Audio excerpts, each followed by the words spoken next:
Hey, how you doing, man? Doing good. Awesome. Awesome. State your city and state for me. San Antonio, Texas. San Antonio, Texas. And it is 11:29 a.m. and it is the 10th of May. How'd you hear about us? TikTok. My man. And all right, so we got your retainer, of course. You sent us some information, right? Correct.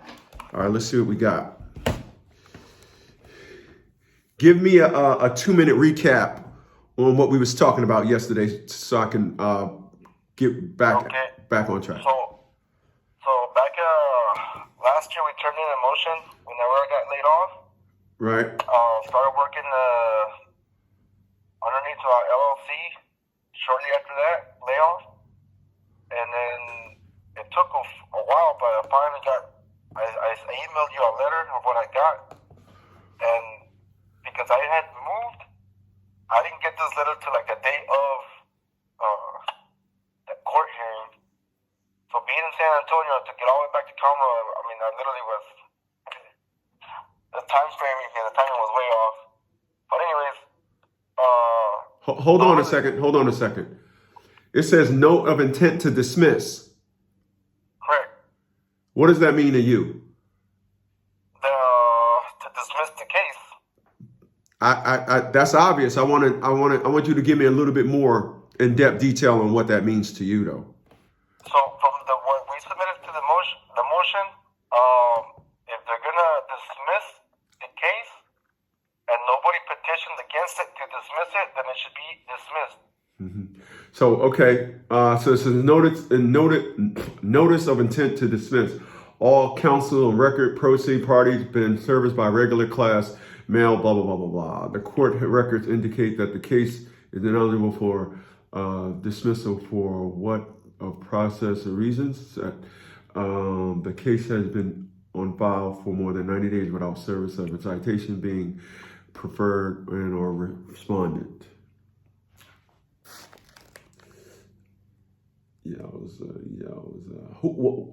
What is your child's mom name? Toto? Erica Del Rio. What is it? Erica Del Rio. Well, how come they got Titio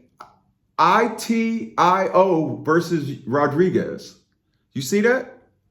Yeah, I saw it. It's in handwriting. Like, they wrote it by hand. But I didn't know what those initials stand for. Is she on welfare? That I know of, no.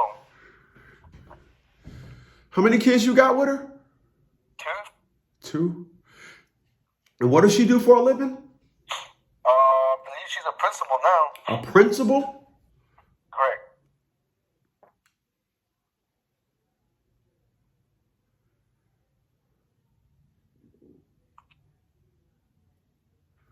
Why can't I stroll down?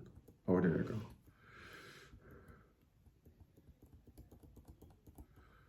Oh, something happened March 7th.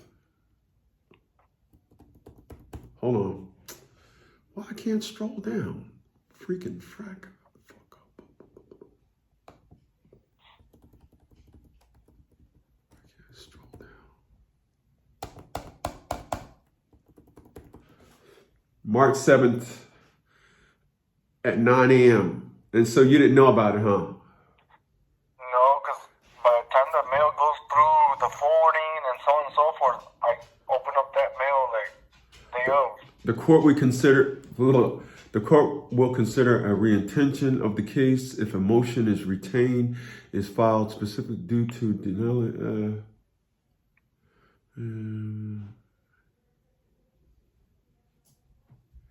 Anyway, any such motion must be filed 7 days prior to the hearing date of the following. You have to do some work, my man. You have to call the courts Monday. I would suggest we put this off until Monday. And all you want to do, today is the 10th, so Monday will be No, today is the 11th. Yeah, today is the 10th. Yeah, so Monday will be the 12th. That'll be exactly 1 week. I would say call the clerk and ask them what's the status on his case before we file anything. Okay. Yeah, just give them a call Monday. Because any such motion, you just want to see if it has been thrown out or not. Because they had, according to this, they had until March 1st to file something. And obviously this was drafted up way before March the 7th, if they're going to put March 7th as the date. So I think it was February 27th, and I was looking through the calendar. If they wanted something done, it had to have happened. It was like a Tuesday. yeah, they had to have it by March 1st. A Wednesday. Oh, wait a minute. Yeah, I'm thinking March. Wow, I'm thinking, what? This is May. So March, April, May. Okay, that's way 2 months ago. All right. I don't know. Why didn't I pick that up? I'm thinking that was last week, 7th last week. But no, this is March. We're in May now. All right. So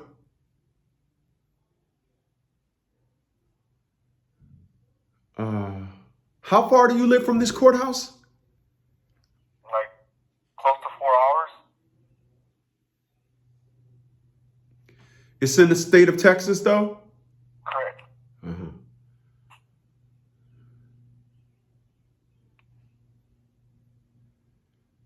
Okay.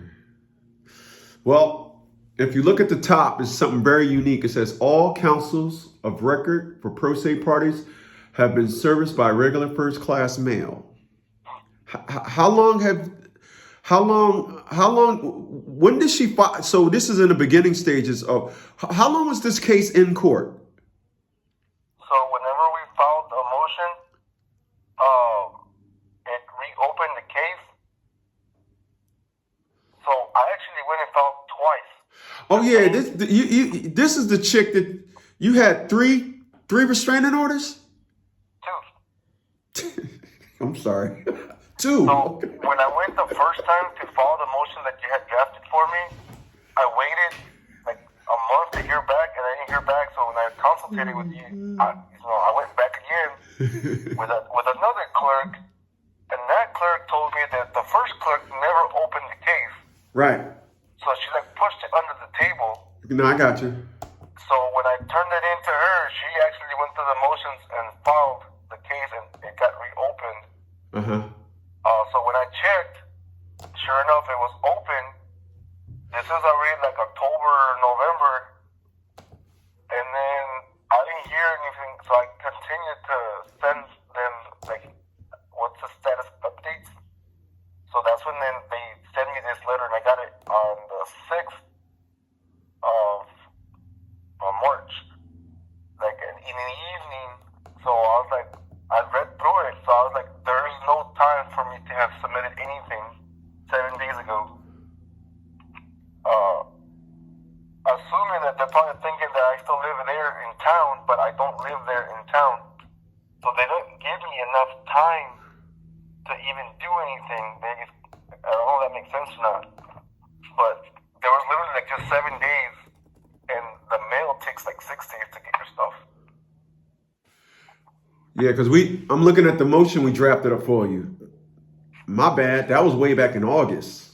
Yeah. Yes, and then nothing happened all of August. In September, I went like towards the end of September again, and I submitted it again and refiled it again, but that time they didn't charge me because should have been, because I paid the first time. But once I did the second motion and submitted that, the lady didn't charge me anymore because it should have been opened up since the first time. They wanted him to pay $750 a month in child support.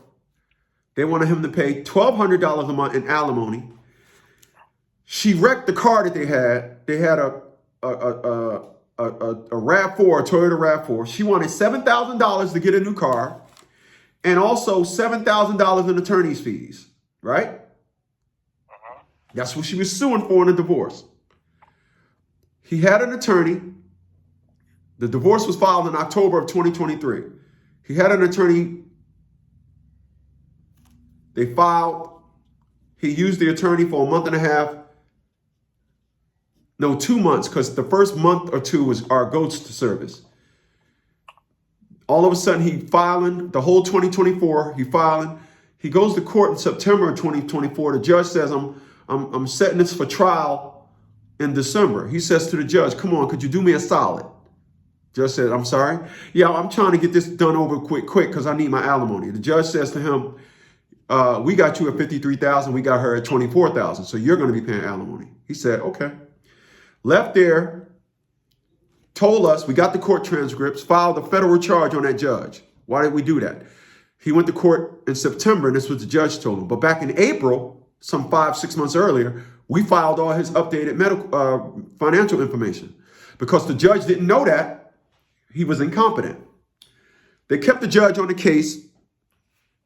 Here comes December. Time for him to get a divorce. The $1,200 alimony, guess how much of it he got to pay? Nothing. Good man. The $750 a month child support, guess how much he got to pay? Nothing. Well, they said we got to put it in as unemployed minimum or minimum wage minimum when he was unemployed. So that's what we're fighting now. So his child support went down from $750 to $400. What do you think happened to the $7,000 request for the car? Got deleted. No, you were saying the other word you used. It got removed. No, you said the other words. When I asked you about the $1,200 alimony, you used that word. You said nothing, right? Oh, nothing. Yeah, There you go. So go on, keep up, because you're going to use that word one more time. Guess what happened to the attorney's fees? She got nothing out of that. 2 points for you. So this chick put in an elaborate scam, and he was giving her $800 a month. She was working. He still was coming home, giving his wife $800 a month, taking care of all the family. This kid, 23 years old, paying for just giving this woman a run. And she said, oh, now I'm going to cash us out. Now, instead of you giving me $800 a month when we married, I want $12. And I want $750 for our daughter. She got nothing. She destroyed her marriage and her life for nothing. He was ordered to pay $400 a month starting in February. He ain't paid a dime yet. He went to court on the 9th. Hearing officer. We don't do hearing officers. He says to the hearing officer, I would like this matter to go in front of a judge. She says, the judge authorized me to hear this case. What do you think happened after that? What do you think happened? He got to go in front of a judge. Boy, you smart, man. I like you, man. So my point is, he said, because this is a man that was so good to his wife. He was so good to his wife that he said, the good that I was giving her in the positive, I'm going to be just as good when it comes to not giving her. This is why he's driven the way he is. Because I told him, I don't know no 23-year-old kids that's giving their wife $800 a month. I don't know them. I said, you gave that woman a good life. But of course, when you give a woman a good life, she wants to continue that good life. So, yeah, she said, oh, through marriage, I'm going to keep getting that money, but I just don't want you. He said, He hired us, ain't getting nothing. Now, my point is, he ain't stopping. He ain't taking a break. And that's all I'm telling you. Don't stop. Don't change. We got a plan in place. Don't deviate from the plan. Don't take a break, because listen, let's do the math. $1,200 and $750 is $1,950 a month times 12. That's about $24,000 a year. So his $24,000 a year, he ain't paying nothing. And then the $7,000 for the car and the $7,000 for the attorney's fees, that's $14,000. So in the first year, we saved that kid $24,000 and $14,000. The first year, he was looking at $38,000 in marital expenses. Think about that. Instead, huh? That's a lot for somebody that's barely starting out. Right. But instead, he paid us a $500 a month retainer, and for $6,000 for the year, we saved him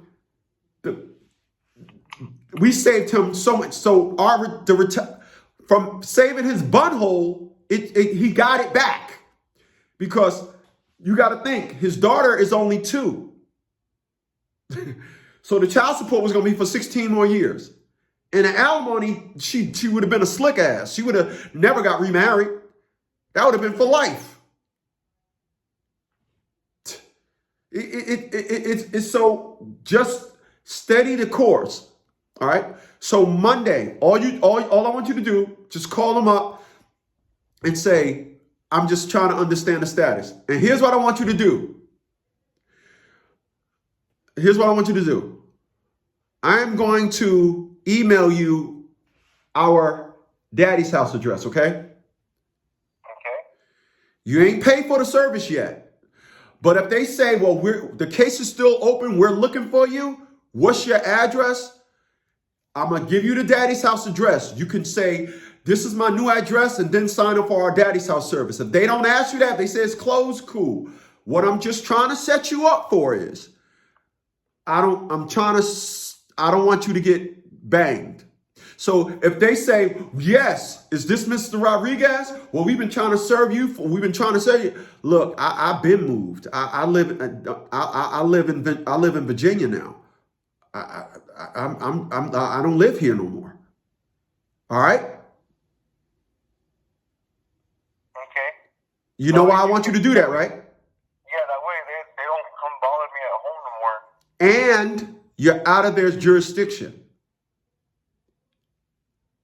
That's where you save your more than anything. Because even though you're in Texas, you're still in Texas. That's why I asked you, is you're still in Texas? You say, yeah. So you're still in the state. You still ain't out of the woods yet. You say, no, I live in Virginia. So when you call them, just be looking at the email with the address in it so it can flow naturally. What's your address? Don't say, let me look for it. They say, well, what's your address? And then you just ramble it off, okay? Okay.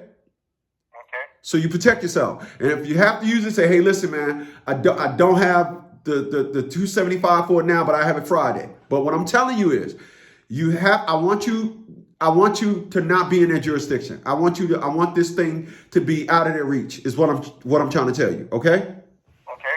All right, so after you call them, just text consultation. You got us on retainer, so I'm gonna tell you the rules. Just text consultation, okay? Okay. Don't text consultation. I went to the doc. I went here. Don't text consultation. Don't text consultation emergency, because you're just gonna piss Lydia off. All you have to do is text consultation. You'll get a consultation the same day, or if not, the next day. Nobody gets a consultation a week out or whatever. So just text consultation, okay? Okay. All right, and then just call them and get the status on the case, okay? Okay, I can do that. Okay, my man. And you're gonna email the address right now? I'm gonna email you the mailing address. I'm gonna do it right now. You already got our address. I'm gonna send it to you right now. Okay, that'll work. Okay, all right. Yep, later. All right, so that's an individual. As you can see, I read the motion. I didn't read the motion, but after looking at the motion date, we did this for him back in August of 2024. And what happened was now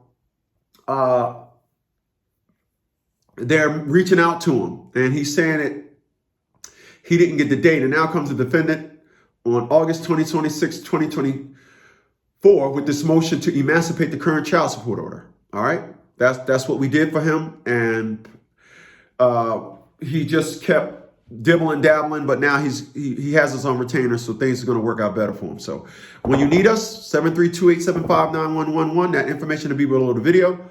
You heard me as I told him. You're not a client, so you're just going to text $50 consultation. I'm ready.